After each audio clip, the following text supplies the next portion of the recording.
Снежный покров покрывал землю, как мягкое одеяло. Вокруг сосновки зимний воздух был наполнен тревогой, неестественным ощущением холода и напряженности. Легенды, которые когда-то рассказывали старики, снова ожили, словно вдруг ставшие частью реальности. В этих лесах, как в любой малонаселенной местности, ходили слухи о духах и существ, охраняющих леса. Но сейчас был не просто миф.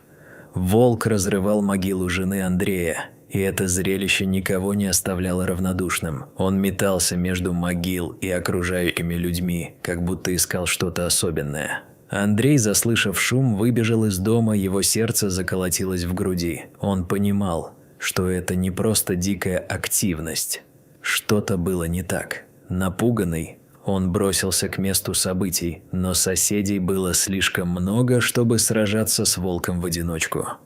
Люди, видя это странное и ужасное зрелище, закричали, осуждая зверя и предсказывая ужасные последствия. «Застрели его, Максим!» – закричала теща Андрея. Ее голос дрожал от волнения. Это слово муки и страха. Гнев, смешанный с решимостью, переливался через края. Однако в сердце Максима не было готовности к такому шагу. Он знал, что иногда лучше оставить природу в покое и попытаться понять ее, чем слепо убивать. Он чувствовал, что, возможно, волк имеет право быть здесь не меньше, чем они. Максим Петрович Воронцов сидел в своей старой избе. Его руки механически очищали ружье. Но мысли о воспоминаниях о Лидии были гораздо сильнее. Он с улыбкой вспоминал те моменты, когда они вместе шли с корзинами по лесу, собирая ягоды, угощая друг друга шутками и смеясь над мелочами, которые позже стали только приятными воспоминаниями. Как они делили дни в тайге. Каждое их утро наполняло лесным запахом свежести и надежды, и все это теперь казалось далеким, как светлый сон. Внезапный звонок телефона прервал его тихие размышления и наложил печать реальности на его воссозданные моменты счастливой жизни. На улице радостно зазвонил телефон. Это была дочь Татьяна, предлагая ему заехать к ним в Иркутск, напомнив о жизни в большом городе. Она манила его к новым возможностям и переменам, но Максим услышал в ее голосе отчаяние, вызванное его постоянным отказом. «Я не смогу, доченька», – ответил он решительно и с полной убежденностью, словно это решение не подлежало обсуждению. Его жизнь была связана с этим пространством, с дыханием леса, с шорохом листвы, что ощущалось в его душе, как будто поднимало его выше всех забот. Они с Лидией действительно создавали эту жизнь вместе. И в отдельных чертах прочности был также запах ее любимых трав и лекции о том, как сохранять живую природу вокруг. Таким образом, он остался верен своим корням, даже если они гнили и стонали, угасая с каждым годом. Вскоре к двери Максима постучался шаман Николай Семенович, известный в округе. Он, казалось, наслоится на реальность и время. Выглядел уставшим, с указывающими на многолетнюю изношенность лесами и непогодами чертами на лице. Его тонкий голос стал еще тише, когда он произнес первую фразу. «Я видел плохой сон, Максим», – тихо сказал он, протягивая кожаный мешочек, полный загадок и тайн, которые казались неотъемлемой частью леса. Максим, ощущая, что внутри его возникла какая-то тяжелая придуманность, поспешил принять подарок. Он так и не решился пить предложенный чай с шаманом, как будто с каждой каплей расходилась трещина между ними. Он знал, что вне зависимости от прелести этих ритуалов много чего может быть за пределами этого мира. На следующий день, когда солнце с трудом пробивалось сквозь облака, пробуждая мир вокруг, Максим, проходя по тропе, наткнулся на волчонка, застрявшего в капкане. Неизвестно, что произошло, но это немалое создание, застрявшее в заливном озере, привлекло его внимание и жалость к себе. Почему-то ему стало жалко беззащитное существо, страдающее от удара судьбы. Он умел видеть в чистом сердце зверей, и душа его обратилась к этому волчонку. Он освободил его, забрав с собой и приняв решение оставить его у себя, назвав его Севером как символ своего нового начинания. «Ты будешь моим другом», – шептал он с нежностью, обрабатывая раны зверька. Север стал его единомышленником, другом, который всегда был рядом. Вместе они прошли через испытания, совместно открывали забытые сны и создавали новую реальность. Север быстро стал его постоянным спутником, благодаря которому в жизни Максима снова зазвучала музыка улыбок и тепла. Их дружба была как маленькая искорка, оживлявшая сами леса вокруг них. Соседи, в свою очередь, привыкали к этому новому уровню жизни, даже удивляясь, как волчонок обрел мир на земле и стал частью их повседневной рутины. Однажды, сидя у костра и вспоминая прошлое, Максим услышал шамана. Николай говорил о том, как духи присылают защитника, и в эти минуты назидательной беседы его ум вдруг окунулся в отражения и образы. Запомнив слова Николая, он заглянул в кожаный мешочек, спрятавшийся в кармане. Внутри лежал волчий клык, метафоричный символ, к которому Максим теперь все чаще чувствовал притяжение. Север, играя с новым клыком, проявил озорной интерес, что удивляло Максима. Он чувствовал, что они были больше, чем просто хозяином и питомцем, они стали друг для друга вдохновением для жизни. Но время шло. Отголоски страха и одиночества начала сказываться на здоровье Максима. Мир вокруг него менялся, и он понимал, что не сможет остаться в тайге слишком долго, не рискуя потерять все, что имел. Он начал принимать решения, которые ранее казались ему немыслимыми. С каждым днем его состояние ухудшалось, и, казалось, пришло время повернуться к городу. Татьяна снова предложила оставить дом на внука Андрея, и она продолжала подчеркивать, что переезд был бы единственным способом избежать нажима со стороны природы и времени. «Север останется со мной», – настаивал Максим, решительно отказываясь расставаться с этой необычной связью и дружбой. В его глазах светилась надежда, что даже в его последних днях в тайге он сможет сохранить эту важную связь. Когда Андрей и Ирина прибыли в Сосновку, это было как глоток свежего воздуха из далеких времен. Их встречали старыми воспоминаниями и родным гнездом, где каждый кедр был хранителем истории. Андрей, посетив свой дом после долгого отсутствия, погружался в воспоминания о том, как они с Максимом охотились на тетеревов или делали зимние запасы. Внезапно волк Север, настороженно наблюдая за новыми людьми, показал свою силу и уверенность. «Север Носа, наш охранник», – представил Максим, указывая на волка, от которого исходила некая аура, способная защитить от любого зла. Он не позволял никому входить в окрестности, будь то неосторожный вор или незваный гость. Ирина с опаской посмотрела на этого мощного зверя, но Андрей, заботливо обнимая ее, успокоил, обещая, что посадит волка на цепь. Прошло время, и Ирина, сначала скептически настроенная, быстро начала привыкать к этому странному месту. Наконец-то ее развязные опасения начали рассеиваться, и, вспомнив моменты, она обнаружила, что дети в школе тянулись к ней, отзываясь на ее натуру.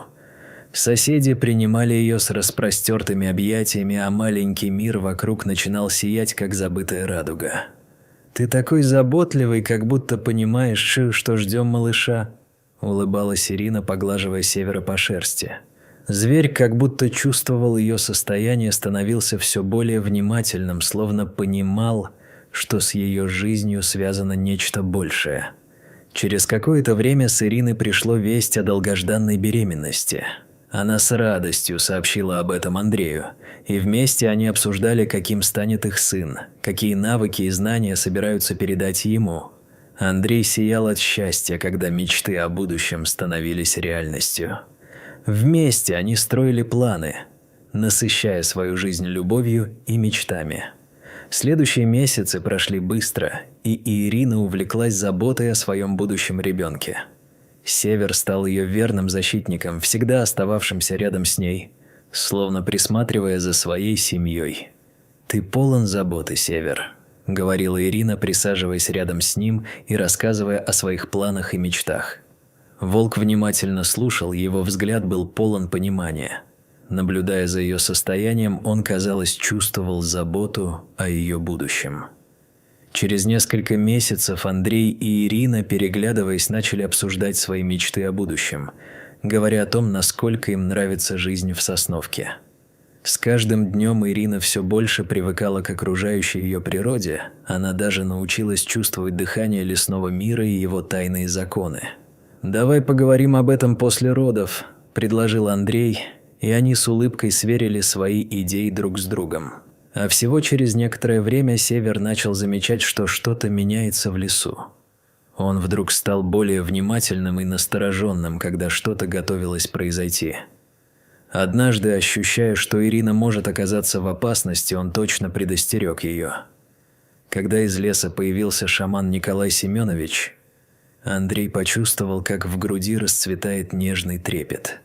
Из-за своего мудрого взгляда он сразу узнал, что шаман может принести новости.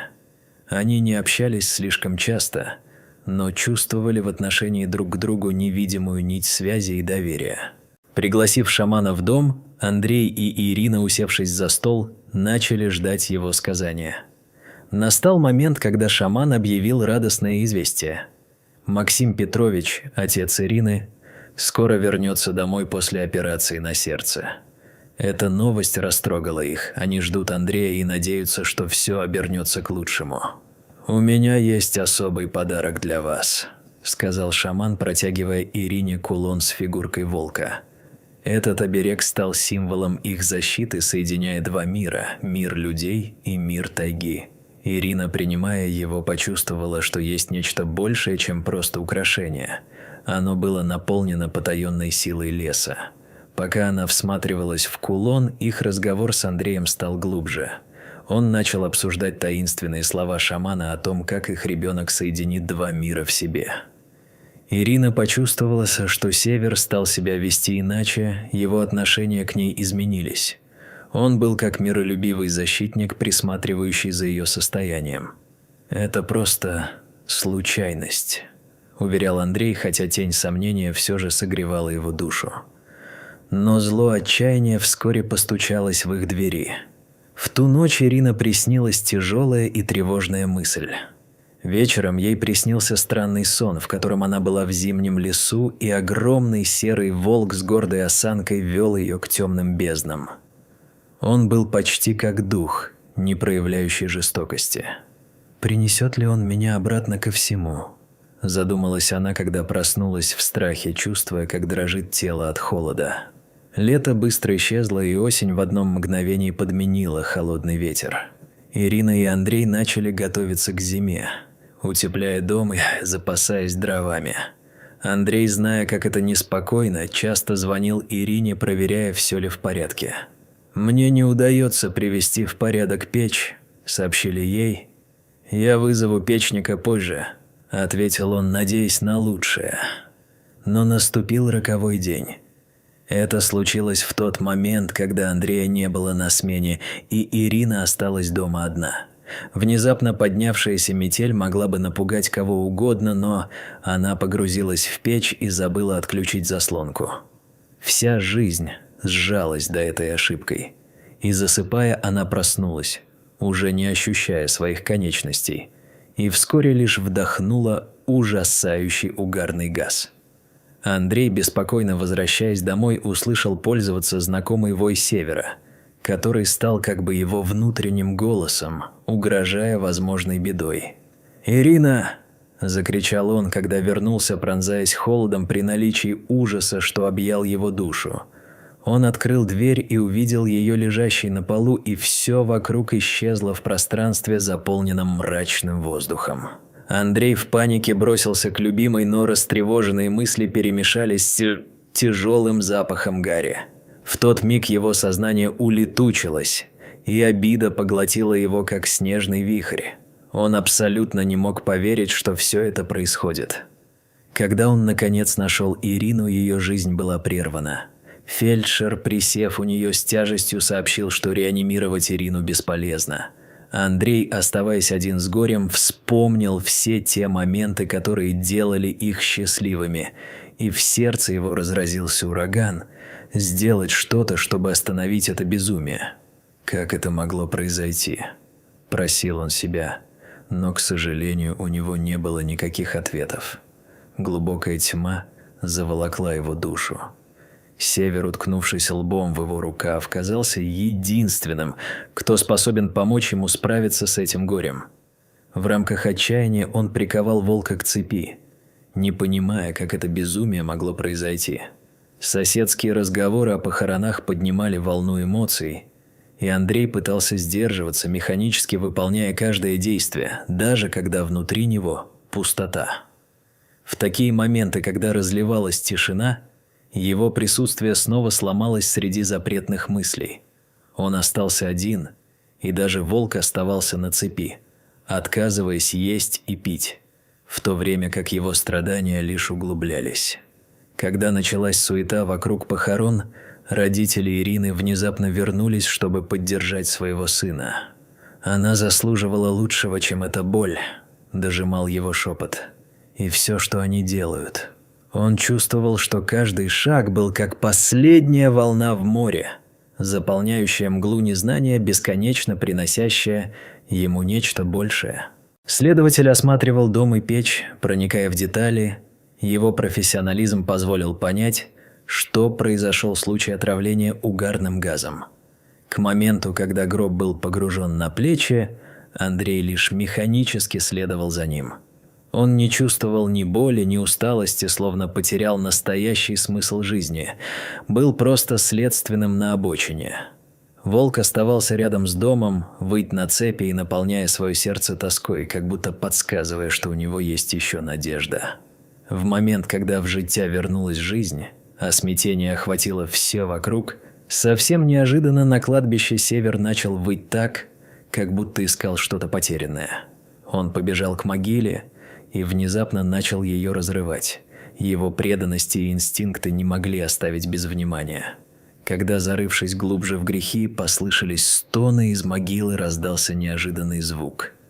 Это было как чье-то затянутое дыхание, смешанное с ужасом и удивлением, когда на него обратили внимание.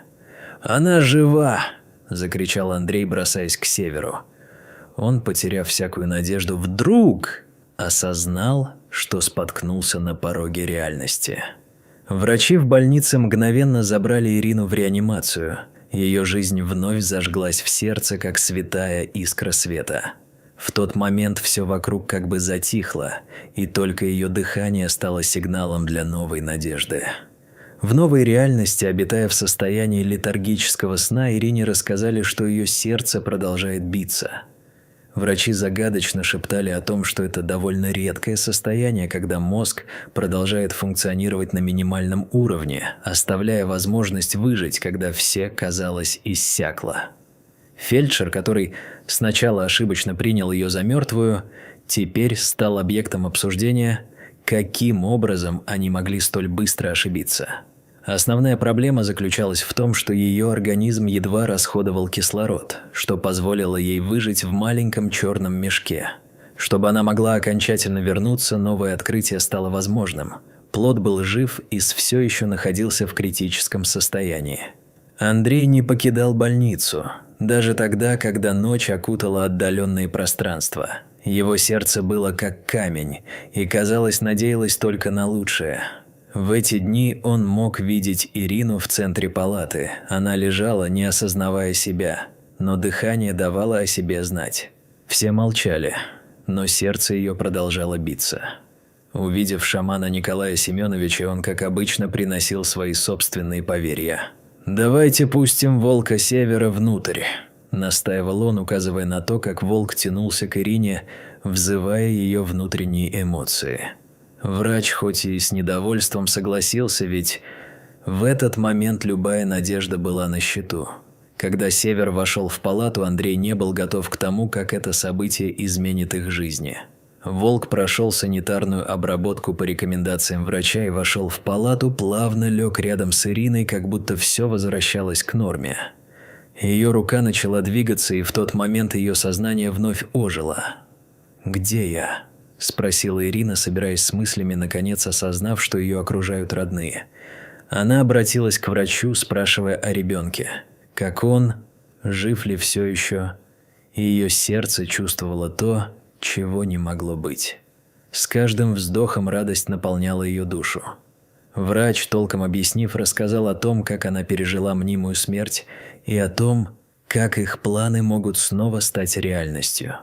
Каждое новое слово касалось глубины чувств, не подлежащих описанию.